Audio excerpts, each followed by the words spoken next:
Hey, thanks for stopping by my neck of the woods. I'm the GigGeezer in Wood Lane, and when I'm out there driving, I'm out there to make some money. I want to help you maximize your gig hustle.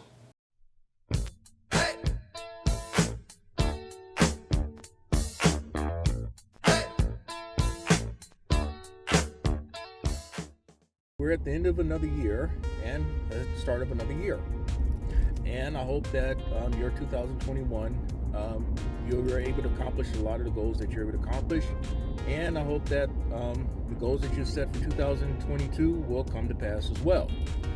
I have a lot I want to talk about with this segment of the GigGeezer.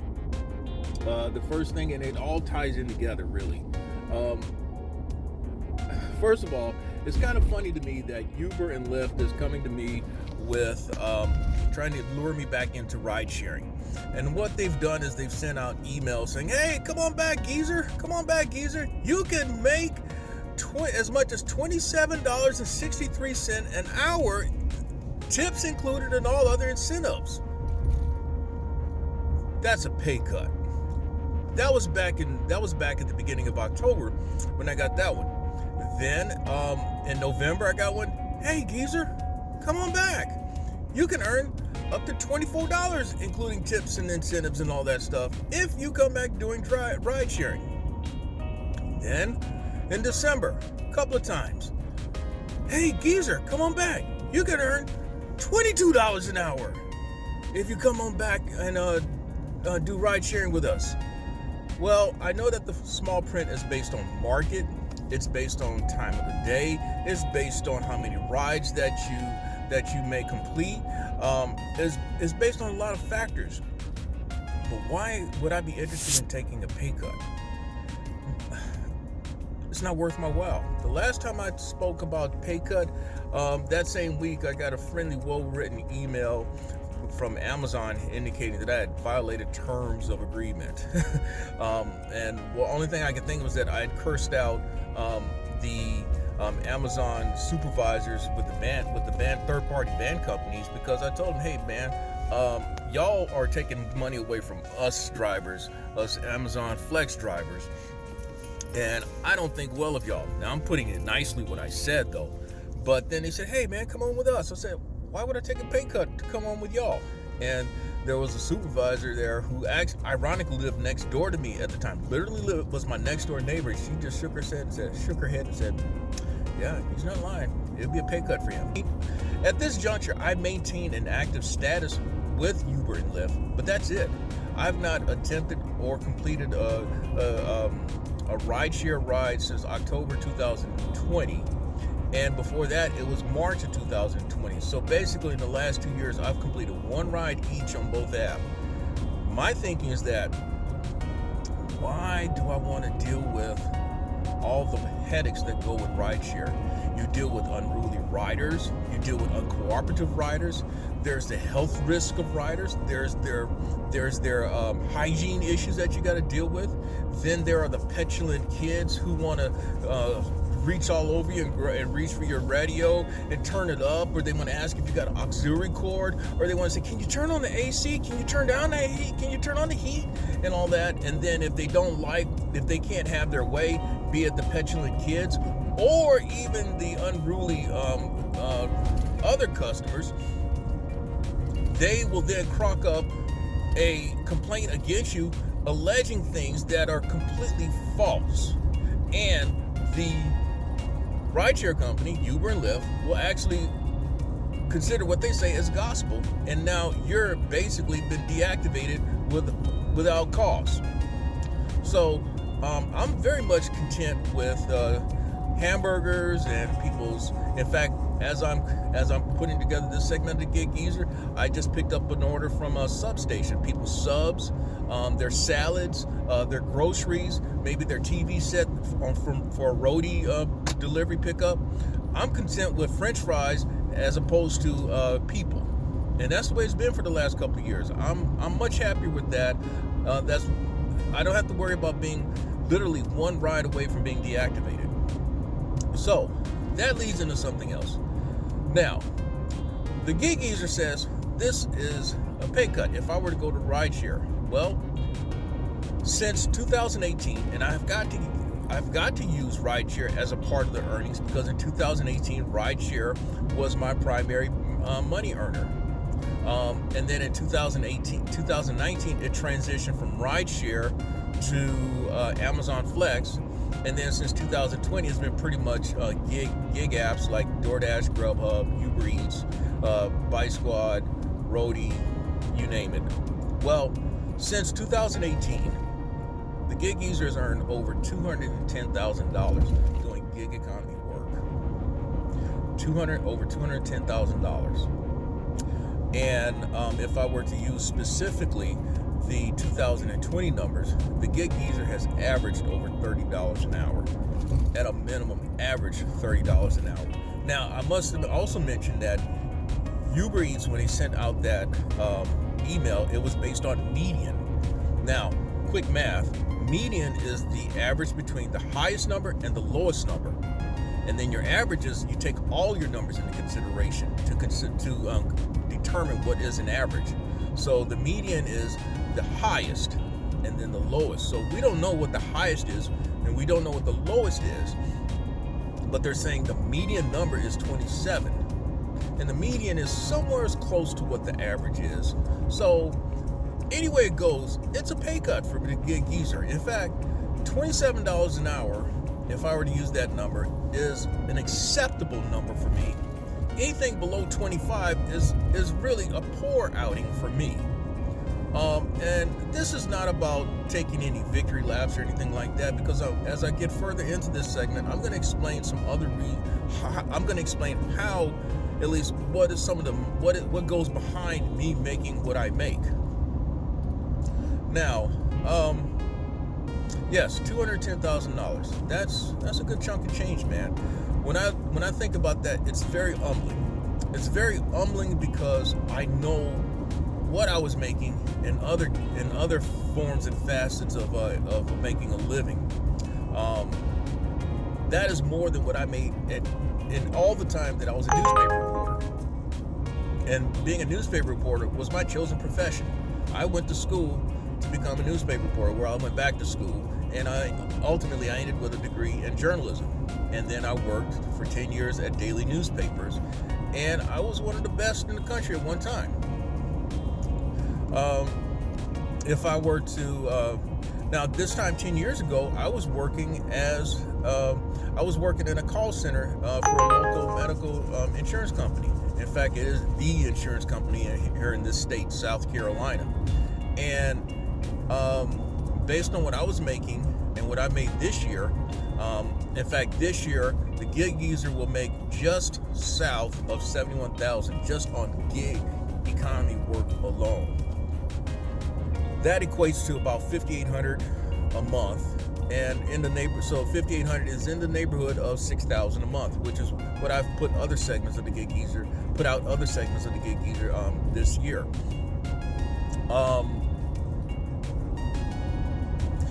It would take, for me, if I were to work at that call center, it would take me about 3.5 years to make the same money. Do the math. As a newspaper reporter, as I mentioned, it was more than $210,000 in a matter of full calendar years. It's more than what I made the entire time I was in the newspaper business. Now, there was some time in which I was out of work and all, too. And there were some places where I didn't make really any money. In fact, the first newspaper I worked at, I made $225 a week.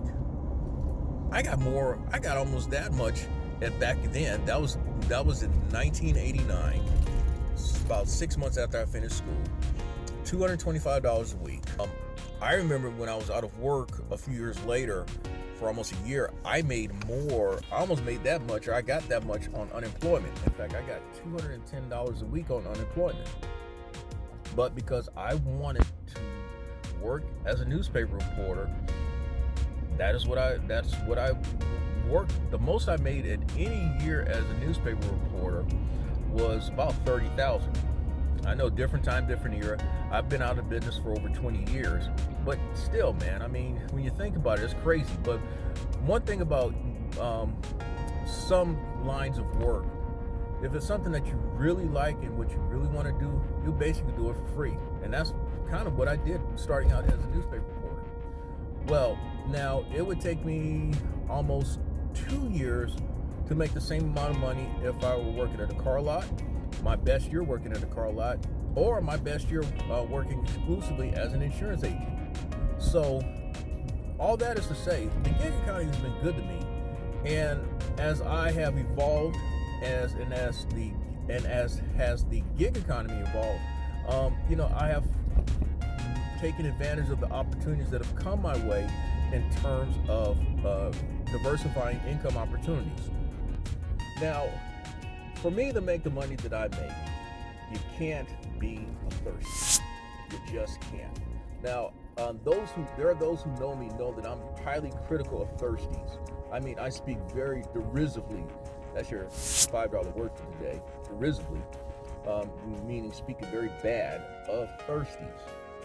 But a thirsty defined as one who's willing to accept basically anything, and someone who is desperate and ends up accepting anything. You usually speak of that in terms of dating and intimacy and all. But thirsties in the gig economy is someone who accepts, who is willing to accept the bad orders now and continue to accept the bad orders. It's one thing when you first start out doing gig work and you don't know any better, and then you figure out for yourself, hey, I don't need to be doing all this stuff. And that's the way it was for me. But then you got people who are unabashed about accepting the bad orders, and they justify it, and it leaves you scratching your head. But the GigGeezer, how does the GigGeezer make the money that he makes? Number one, he sticks to his process as close as he can. And what is his process? Number one, order selection. The GigGeezer, when it comes to food delivery orders, tries not to accept orders no less than single orders of offers of $8. If it's a stacked order, a double stacked order for food delivery, no less than $14. Now, the GigGeezer tries to do that at least 95% of the time. There have been situations where the GigGeezer accepted less, and he's been very few times pleasantly surprised. Most times he pretty much has regretted accepting orders that do not fall into his parameters. Well, the other thing that's a part of the GigGeezer's process is that, okay, there's order selection, then there's discipline. Definitely got to have discipline when you're out there, because you can't. When you're out here doing a hustle, you've got to be set on a purpose. Mine is always making money, as I've shared in other segments of the GigGeezer. And if you look at my introduction and mainly my introduction, I always say that, hey, when I'm out here driving, I'm out here to make some money, and that is my focus. That is my goal, is to make money. And so I'm not out here to make friends. I'm not out here to entertain. I'm not out here to meet people. I'm out here to make money. Okay. In fact, the reason why anyone got on these gig economy apps, and I saw where someone said, hey, he liked to meet people and all, you're lying. You are lying. Lying. Your reason for getting on that app, my reason for getting on that app, on these apps, is to make money. There's no other way around it. Reason for being out here is to make money. Now, the other thing that I've shared, how the GigGeezer goes by, well, at least what's the GigGeezer's mindset behind making the money that I make or have made. There are days the GigGeezer doesn't feel like coming out here. I haven't felt that way the last week, but I know what I have to do. And so what I'm saying is that there are days, many days, you're gonna have to will yourself to come out here. Coming out here when you don't feel like it. And I shared another GigGeezer segment that, hey, it's just like when you run a business. You out here because you know things need to be done. Whether you like it or whether you feel like it or not, you come out here because you know things need to be done. This is your business. This is what you do. This is what you've committed to. And so you treat it as a business. That's another thing. You treat this as a business. Now, what else? There are times when things can really bring you down. A bad rating, a poor rating from a customer. a customer who gives you a hard time, particularly on Instacart. At least that's where my experience has come on Instacart. They may not be badgering you, but they will be asking you a bunch of questions that are needless, or they'll come back with a bunch of substitutions or changes or adding items and stuff like that, and that can drive you up the wall when your goal is to come in and get out with the order, especially when you're multi-apping like I do. Now, what's another? Speaking of multi-apping, now, of course, the main reason why I've made what I've made is because I have worked multiple apps at one time. Even when I was doing ride sharing, I worked Uber and Lyft at the same time. Now, I know that Lyft is very, very, very, very, very hard on drivers when it comes to canceling orders. In fact, it is my understanding, my memory, that drivers really, in order to avoid the red flags and trigger the algorithm to sending a friendly, well-written email warning you about canceling orders, the threshold is 15% or less. Kind of like Instacart. Instacart, you can cancel out on orders 15% or less. Anything over 15%, it could lead to deactivation. That said, the GigGeezer tries to employ these things each and every day that he's out there. When I find that when I don't stick to the process, that's when I can fall short of my goal. You're not gonna always, at least in my case, I'm not always gonna make $100 each stated hustle that I'm out there. I'm not gonna make $200 each day that I'm out there, but that is my goal each and every day. And I tend to meet those goals more times, a greater majority of time. We're talking at least 80% of the time than not. Now, all this goes back to the initial thought about Uber sending that email trying to get me to come back out there and drive. Why should I? And with rideshare, you have to put in more time doing rideshare than you do doing the food delivery stuff. I mean, it's that simple. I tried to limit myself to 9 hours, at the most 10 hours in a day doing rideshare. I got to where I was doing it 8 to 9 hours a day, but in the beginning it was 9-10 hours a day. What my goal was, depending on what time of day that I would go out, my goal was $100 in about 4 hours, maybe 5 hours. So really, when I see drivers talk about they're making $30, $35, $40 an hour, I think that's a stretch. That might have been a good day for them, because when I was out there, $20 an hour was pretty much your benchmark. That was your benchmark. That was where you try to make things. And then $700 a week, $700-800 a week. I remember my best week rideshare was $882. And I worked my tail off to make that money. That was in 2018. My best day ride sharing was $250. So, and again, I worked my tail off that day to make $250. Now, I've made $250 countless of times doing food delivery stuff. So, all that is to say, I hope that your 2022 is successful. The GigGeezer I hope that I'll accomplish the goals that I set. I don't think the goal is to make what I've made this year, 2021, because really and truly what I'd like to do is scale back third quarter 2021 if things go the way I think they should. I'm a geezer. I am much closer to Social Security age than I am anything else. And so it's been a good 4 years. It's been a hard driving 4 years. Not hard in terms of difficulty, but it's been a hard driving because I've pushed myself to do what I've done. But it's time to let off on the throttle at some point. But until then, I'll catch you with the next segment of the GigGeezer. I'm Inwood Lane, and may your hustle continue. Thank you for checking out this segment of the GigGeezer. If you like the content that's been provided, hey, hit that subscribe button and also give it a thumbs up. And if you have any questions or useful information that you'd like to pass on to the GigGeezer, I can be reached at GigGeezer 3.5 at gmail.com.